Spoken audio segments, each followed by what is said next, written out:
familia, qué alegría compartir una semana más con ustedes. Siempre es una bendición estar aquí con María Visión y JCN Network. Bienvenidos a Jesús, mi GPS. Qué bendición es que dejes que Jesús sea tu guía, el que te guía por el camino. Quizás te has acostumbrado a vivir por ese camino ancho, de comodidad, de todo light, de todo suave, que el mundo nos acecha con ese tipo de cosas, que todo sea rápido, que todo sea para allá, que todo es normal, que todo está bien y vamos por ese camino ancho. Pero qué bueno que a partir de hoy te tomes de la mano de Jesús para que Él te guíe por el camino estrecho. Pero es ese camino estrecho que te lleva al GPS, gozo, paz, sanación, ese gozo, esa paz, esa sanación que tanto buscas, ese gozo, esa paz, esa sanación que tanto necesitamos. Déjate tomar de la mano de Jesús. Sí, el camino angosto es difícil y nos cuesta, pero ese es el único que nos lleva a esa felicidad que tanto has buscado. Todos que queremos, levanta la mano, ¿quién quiere ser feliz? Todos queremos ser felices, ¿verdad? Pero buscamos en las cosas efímeras, buscamos la felicidad en donde no está. Está solamente de las manos de Jesús. Deja que sea tu guía, que guíe tu camino, ese camino que tanto has buscado. Abre tu corazón y pide la ayuda y toma las manos de Jesús. Hoy tengo un invitado de lujo, maravilloso, al padre Fray Said León. Estoy infinitamente agradecida con Fray Said por su sí, por venir desde Colombia, padre, tan lindo que solamente va a pasar unos días. Y bueno, tengo el privilegio de tenerlo aquí en este programa. Muchas gracias por su sí, padre. Muchas gracias, Doris, por invitarme en este momento para compartir con ustedes. Un saludo muy especial para todos los televidentes de María Visión y que en este momento están viendo este programa, un programa de bendición. Y este programa de bendición está llegando al corazón de tantas personas necesitadas. Es la gracia de Dios que se manifiesta en esta bendición tan grande de la fe, de creer, de buscar a Jesús, porque Él es nuestro norte, nuestro horizonte, y Él siempre nos va a dar su bendición de felicidad. Así es, Padre, amén, gracias. Padre, de verdad que el Señor, como digo yo, es travieso, ¿no? Las travesuras de Jesús. Tenía en mi corazón un gran deseo de que habláramos de la Santísima Virgen María, y usted en Colombia ha hecho una misión increíble, precisamente con una visita de la Virgen Peregrina de Fátima. Entonces, cuéntenos un poquito acerca de esa misión, Padre. Bueno, para nosotros la Virgen María hace parte del Evangelio, hace parte de la buena noticia de Dios, y sobre todo que el papel de la Virgen María en la historia de la salvación es un papel muy activo. Por ser la Madre de Dios, le vienen todas las gracias de ella hacia la humanidad. Y el papel de la Virgen María es acercarnos a Jesús, es hacer que creamos más en el poder de Dios, en que podamos nosotros invocar la presencia del Espíritu Santo. Y la obra del Espíritu Santo es una obra de santificar a la iglesia, sobre todo de llenarnos de la fortaleza que necesitamos en estos tiempos. Yo creo que el papel de la Virgen María en la iglesia y en la vida de las personas es una misión muy activa. Hemos tenido una bendición en Colombia de recibir una de las imágenes peregrinas venida del santuario de Portugal y ha visitado todo Colombia. Han sido 7 meses de peregrinación, ha visitado más de 40 diócesis, más de 22 departamentos, y ha sido una visita muy hermosa porque ella lo que hace es hacer que el corazón arda de ese fuego del Espíritu.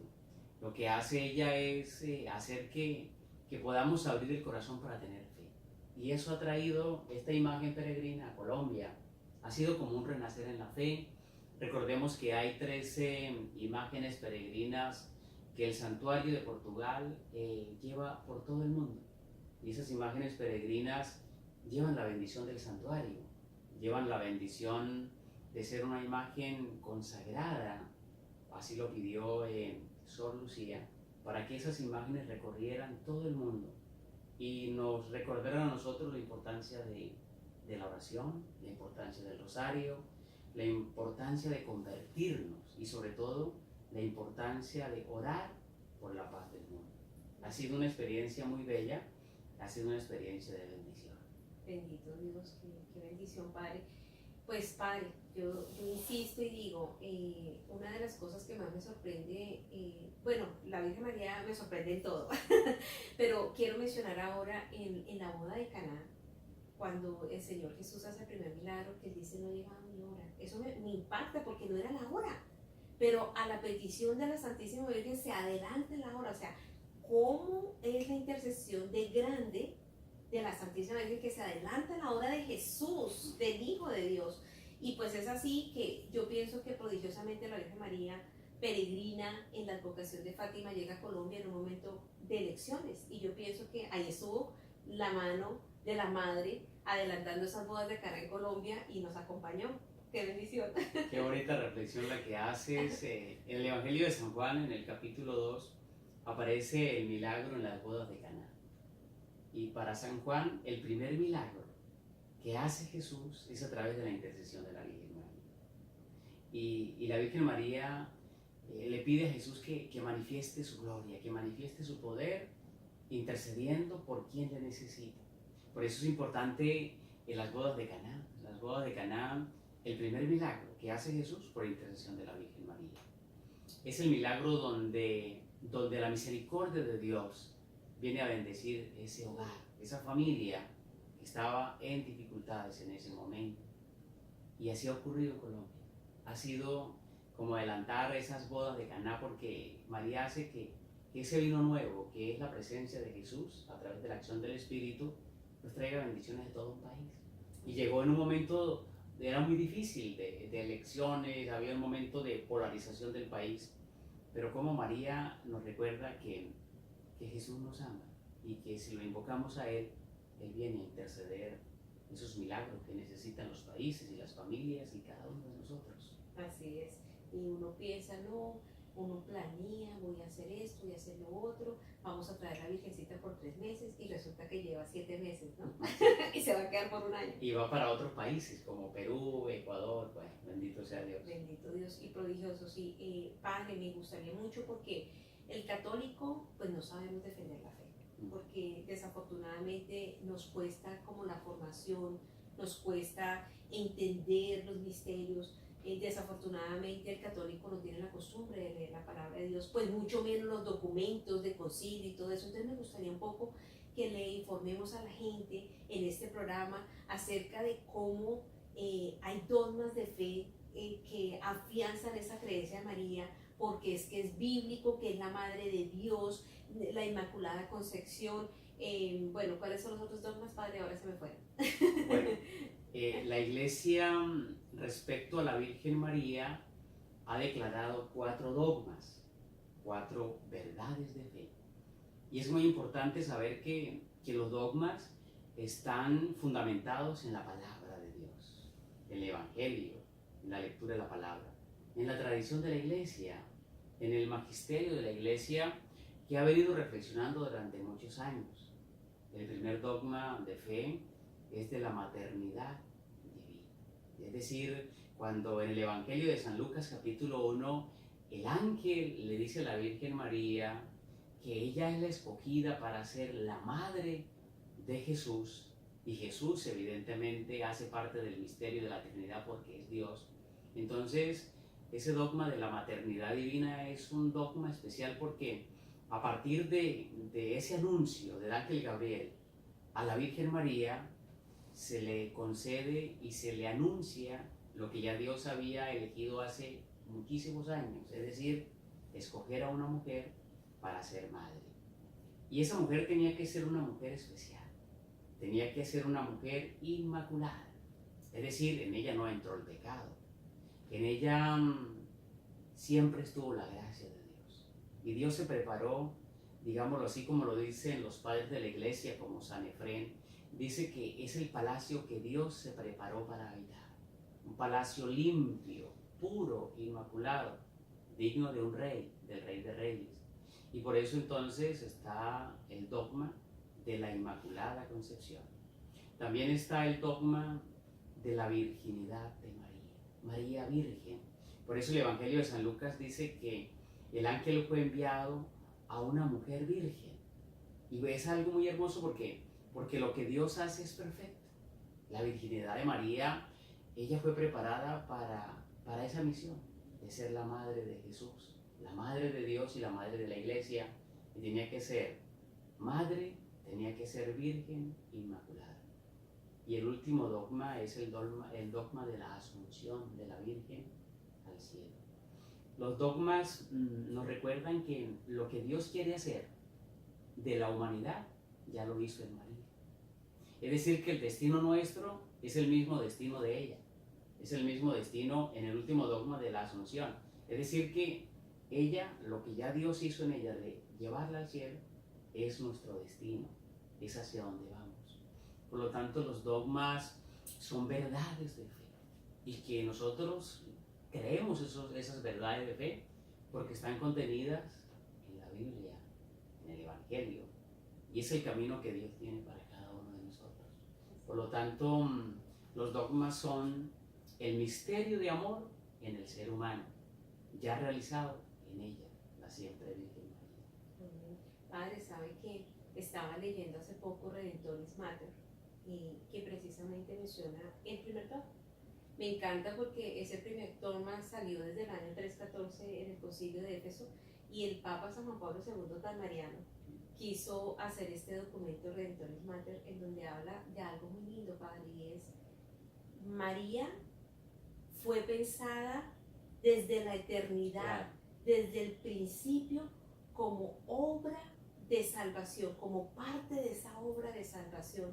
Y San Juan Pablo quiso hacer esa carta en el año 2000 precisamente por eso, porque tenemos muchas dudas, y es importante que hoy le aclaremos esas maravillas del Señor y el poder grande. Ella fue elegida desde la eternidad, primero que Jesús, incluso dice en este documento Redemptoris Mater, y es la única también llena de gracia, precisamente desde ese momento, llena del Espíritu Santo, llena de gracia. Y en el documento también explica, porque es que ahí es donde nosotros nos confundimos y no entendemos. Como ella estaba llena de gracia, por eso para ella, porque nosotros decimos, bueno, a nosotros que nos vengan con lo que le vinieron a ella en la anunciación, pues bueno, uno lo piensa y empieza a decir, no, explíqueme, y entonces, pero como que no le costó mucho, ¿no? Porque era la llena del Espíritu Santo, Padre. Entonces quizás si profundizamos un poquito en ese primer dogma, que es la Madre de Dios, y también bíblicamente, donde también el Señor aclara, porque hay veces que decimos, no, pero si Él dice que la Madre es la que hace voluntad, ¿quién más que hizo la voluntad de Dios que la Madre de Jesús, ¿no? María. ¿Quién más que fue la esclava del Señor y hizo la voluntad de Dios? Bueno, el camino de la iglesia es un camino tan hermoso, tan perfecto. El primer dogma fue declarado en un concilio que se llamó el Concilio de Éfeso, en el año 431. Y apareció ese dogma porque apareció un hereje que se llamaba Nestorio y negaba la divinidad de Jesús. Entonces decía que María no era la madre de Dios. Entonces todo el pueblo de Dios se reunió para decirle a la iglesia que se declarara ese dogma, esa verdad, que María es la madre de Dios por ser la madre de Jesucristo, y Jesucristo es la segunda persona de la Trinidad y es Dios. Entonces fue un momento muy hermoso, porque dice la tradición de la iglesia, la historia de la iglesia, que la iglesia estaba reunida en esa fecha del 431, y mientras la iglesia estaba, digámoslo así, analizando, formulando el dogma, la gente esperaba afuera y con antorchas, esperando que se declarara ese dogma, mientras la iglesia analizaba y deliberaba. Y entonces, mientras la gente estaba afuera, hacía una oración muy especial, que ya la conocían en el año 431. Santa María, Madre de Dios, ruega por nosotros los pecadores, ahora y en la hora de nuestra muerte. Amén. Esa oración es del 431, la que nosotros hacemos en el rosario. Y cuando la iglesia llegó y la gente estaba afuera esperando con antorchas, y declaramos que María es la Madre de Dios. Y la base es el Evangelio de San Lucas, en el capítulo 1, donde el ángel le dice que va a ser la Madre de Jesús, la Madre de Dios. Y lo que tú dices es muy cierto, es decir, ya Dios lo había pensado. desde el libro del Génesis, capítulo 3, pues había esa promesa de que a través de una mujer, pues venía la restauración, porque Dios iba a ser hombre, iba a ser el Mesías, el Emanuel, como dice Isaías, el Emanuel, el Dios con nosotros. Entonces Dios todo lo tiene pensado de una manera tan perfecta, tan sublime, y ya María estaba en el pensamiento de Dios desde siempre, y por eso la hizo tan especial, por eso la creó tan perfecta, porque ella iba a ser el lugar donde Dios, hombre, iba a habitar. Ay, gracias Padre por esa aclaración, porque lo que pasa es que a veces también somos muy racionalistas, entonces eso no es fácil de entender, humanamente es un misterio, entonces no lo podemos entender, pero qué rico. ¿Sabes una cosa, Padre? Que entre más conozco a la iglesia, por eso es que es rico conocer y leer, más me enamoro de la iglesia. Claro. ¿Por qué? Porque es que estos dogmas no es algo que se saca, ay, es que a mí se me ocurrió, es que yo lo interpreté. Se toman tiempos de oración, se toman hasta 300 años para hacer un dogma, se lee la palabra, se reflexiona, se pide el Espíritu Santo. O sea, la iglesia es muy responsable con cada cosa que hace. Entonces, ¿cómo no amar la iglesia? ¿Y cómo desconfiar de nuestra iglesia si se toma hasta 300 años para un dogma de María se tomó como 300 años, no sé cuál fue, Padre, para decir si esto es una verdad? Entonces, nuestra iglesia la amo infinitamente porque es tan rica, nos afirma, y nosotros a veces con un versículo que viene una persona y nos dice, ya dudamos, precisamente porque no conocemos. Entonces también la invitación es que conozcas tu iglesia, que te enamores, que te formes. ¿Y cómo vamos a enamorarnos si no conocemos, no, Padre? Y bueno, ahora si quiere vamos al segundo dogma. ¿Es la virginidad, Padre? ¿O Sí. cuál es el segundo dogma? Es muy importante saber lo que tú dices, que cuando conocemos más los misterios y los tesoros de la iglesia, nos vamos enamorando más de lo que es la iglesia. Porque la iglesia es el cuerpo místico de Cristo, en el cual Cristo es la cabeza. Y Cristo ha dado la vida por la iglesia, y la iglesia somos todos los bautizados. Por lo tanto, descubrir todo lo que tiene la iglesia, la espiritualidad, la centralidad de la Eucaristía, los sacramentos, los dogmas, las verdades de fe, nos hacen a nosotros afianzarnos y empezar a conocer más los misterios de Dios. Y uno se va dejando seducir por ese conocimiento de Dios, por esas verdades que Dios ha revelado a la iglesia. La iglesia no toma decisiones a las carreras, son decisiones oradas, pensadas, meditadas, reflexionadas, analizadas. Por lo general los dogmas han aparecido para contrarrestar herejías, es decir, cosas contrarias al Evangelio, cosas contrarias a la fe. Y los dogmas han sido, digamos, formulados en todo el transcurso de la historia de la iglesia. No fueron de un día para otro, sino que fueron reflexionándose a través de meditar, bueno, y el Evangelio, ¿cómo se explica? Y cuando el Evangelio empezó a ser explicado, especialmente el Evangelio de San Lucas, pues allí del Evangelio de San Lucas se desprende todos los misterios de los dogmas de la Virgen, los 4 dogmas que hemos hablado, 431, luego, por ejemplo, el de la Inmaculada Concepción fue muy analizado en el siglo XIII, luego el último dogma fue dado por Pío IX en un momento muy importante. Mira que cuando apenas se había formulado el dogma de la Asunción de la Virgen María y se había declarado también el dogma de la Inmaculada, en la aparición de Lourdes, la Virgen María le dice a Bernardita Subiró, es que yo soy la Inmaculada Concepción. Por eso cuando le pregunta el sacerdote, bueno, ¿y quién te habla? Ella dice que es la Inmaculada Concepción. Pero ¿cómo? Si ese dogma apenas se había formulado. Imagínate cómo la Virgen le revela estos misterios a los niños sencillos. Por ejemplo, Bernardita era una niña muy humilde y sencilla, en el cual se manifiesta Lourdes y se va manifestando los misterios de Dios. Y lo que tú dices es muy cierto, es decir, los dogmas, las verdades de fe, no son cosas que se hacen de la noche a la mañana o las carreras, es reflexionar el Evangelio y la palabra, y es afianzar lo que realmente creemos nosotros. Lo que nosotros decimos de la Virgen María no es por nuestra piedad o por nuestra devoción, no. es lo que Dios ha hecho de ella, es lo que Dios ha dicho de ella, es lo que la iglesia ha reflexionado de ella. Y así son todas las verdades de la iglesia, los dogmas, las verdades de fe.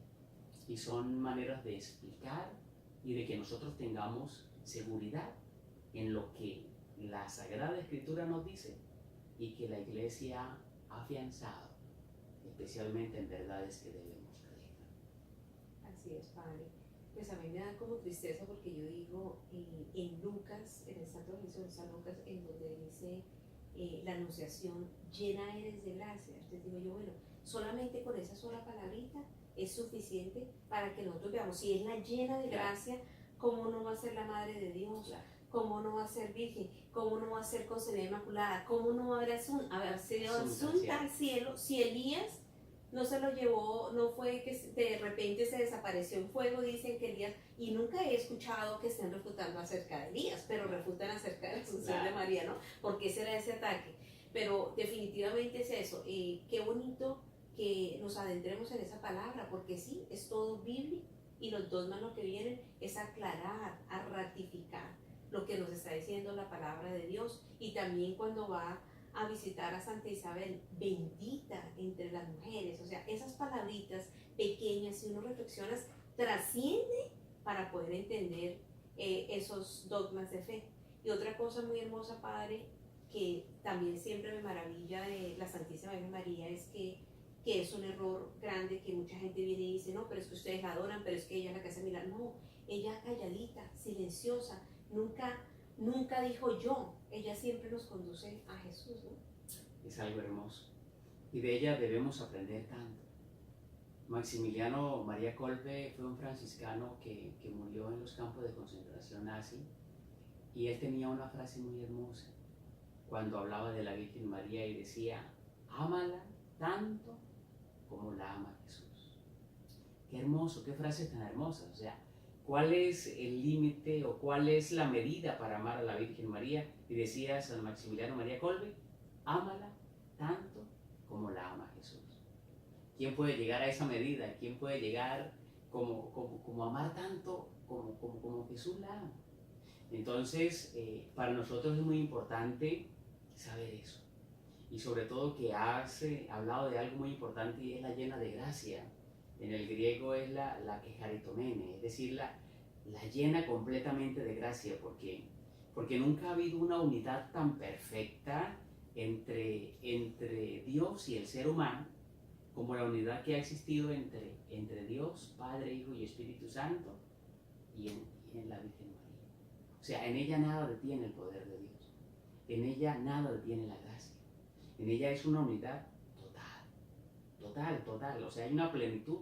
Por eso está lo que dice el ángel, la llena de gracia, es decir, es donde Dios completamente puede poseer a un ser humano en sus pensamientos, en su memoria, en su inteligencia, en su voluntad, en todo lo que el ser humano es la plenitud de Dios en el ser humano. Y eso se ha logrado entre Dios y la Virgen María. Por eso ella es la agraciada, la llena, la que Dios ha elegido. Es el templo perfecto donde Dios habita.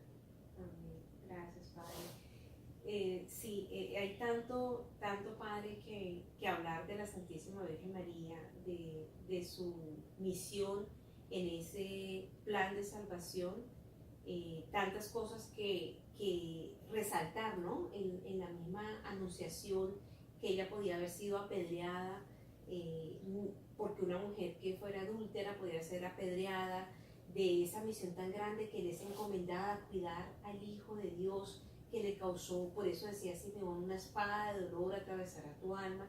Entonces, como esa misión demuestra una y otra vez, ratifica una y otra vez que estaba llena de la presencia del Espíritu Santo, cómo soportó y nunca se dejó vencer. Por ejemplo, hasta la cruz, caminó con él, estuvo allí. Y pues lo que nos narra el Evangelio, lo que nos narra la palabra, es que ella estuvo ahí llena de fortaleza, no mucho que ver de ella. Te digo, es ratificar una y otra vez acerca de la llena de gracia. Sí. Realmente los evangelios lo que nos enseñan de la Virgen María es fundamental. Es fundamental porque María está en los acontecimientos más importantes de su vida.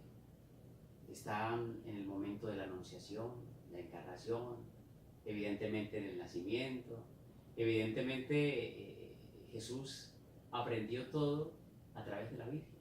Aprendió. El Papa Francisco nos ha venido recordando en estos días que es María la que le enseñó al que es el Verbo encarnado, al que es la palabra, enseñarle a hablar, enseñarle a orar, enseñarle a caminar.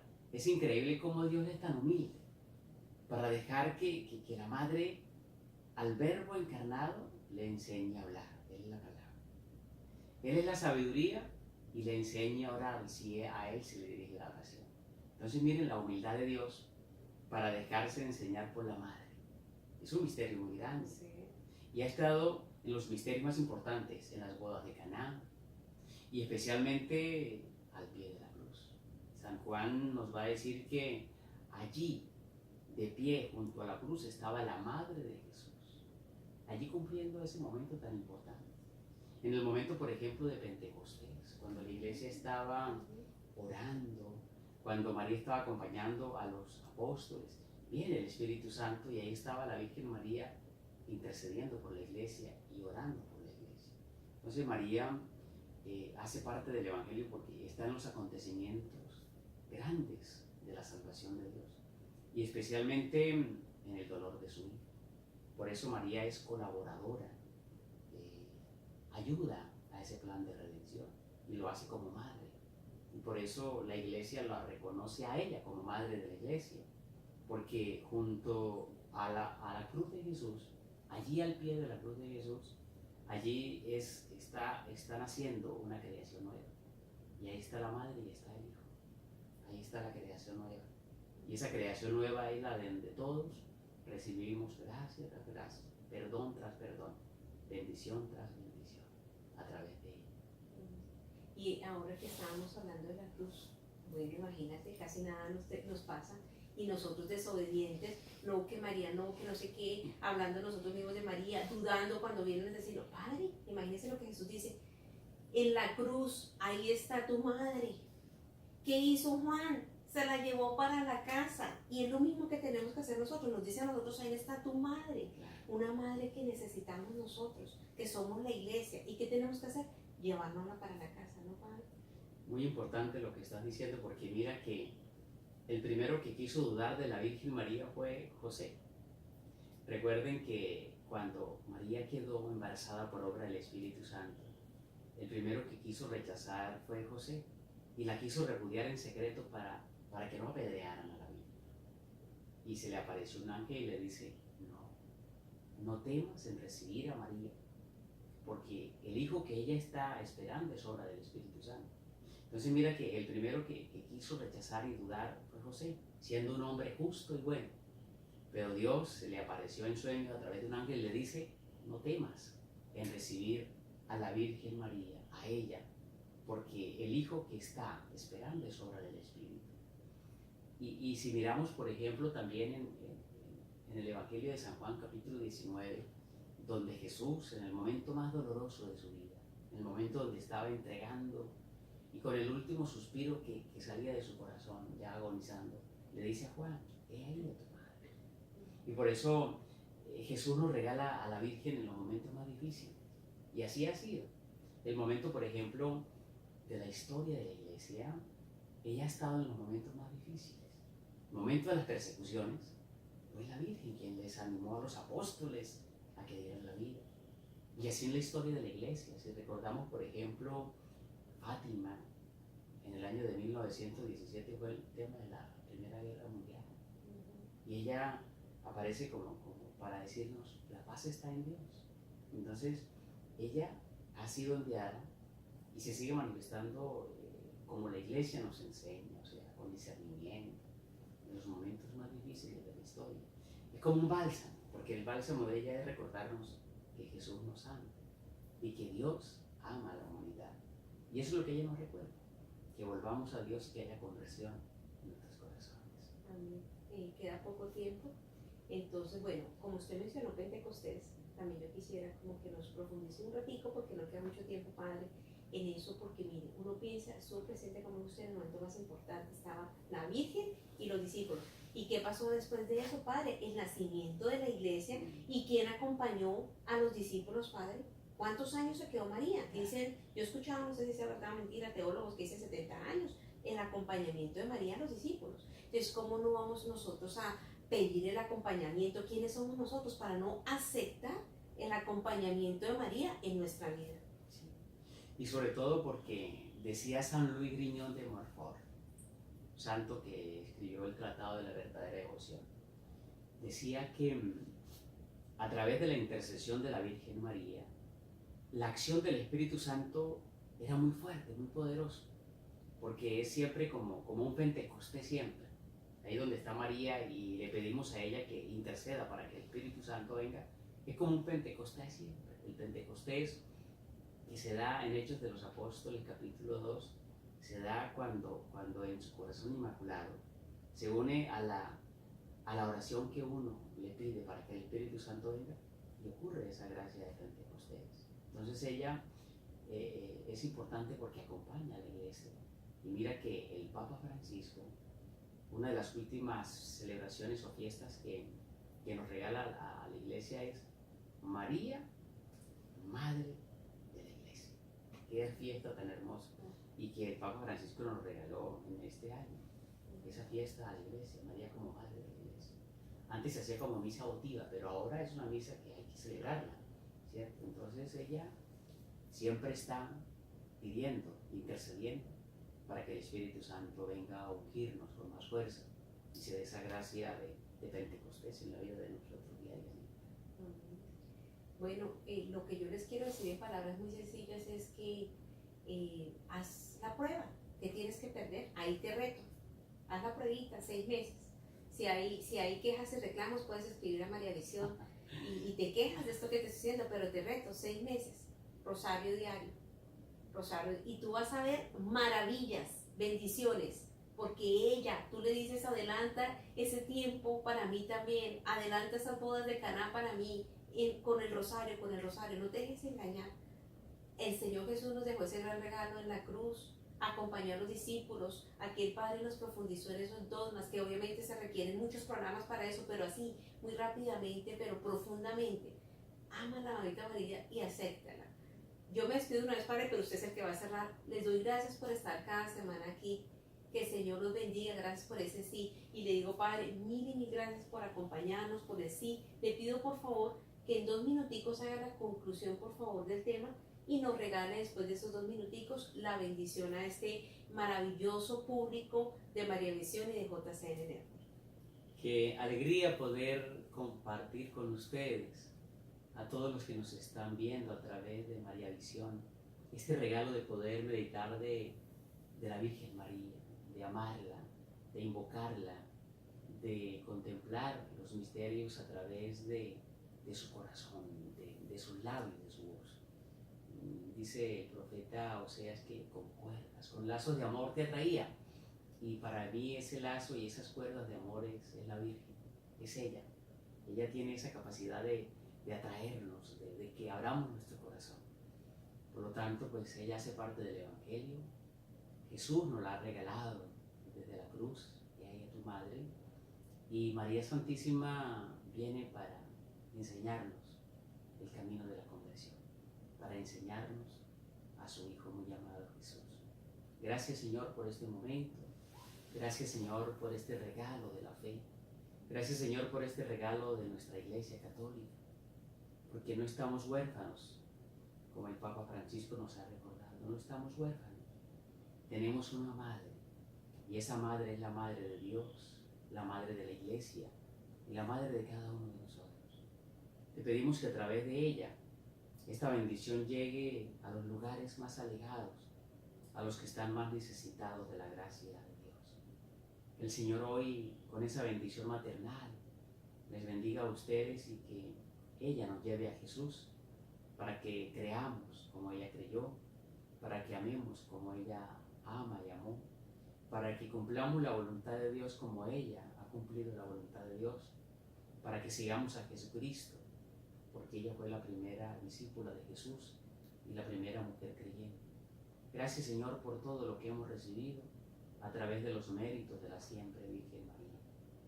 Que ella interceda por nosotros y su corazón inmaculado reine en el mundo entero, porque el reinado de ella es el reinado de Jesús, el reinado del Rey de Reyes y Señor de Señores. Que el Señor hoy te bendiga y esta bendición descienda sobre ti y sobre tu familia en el nombre del Padre y del Hijo y del Espíritu Santo. Amén. Amén. Gracias, Padre. Dios te guarde.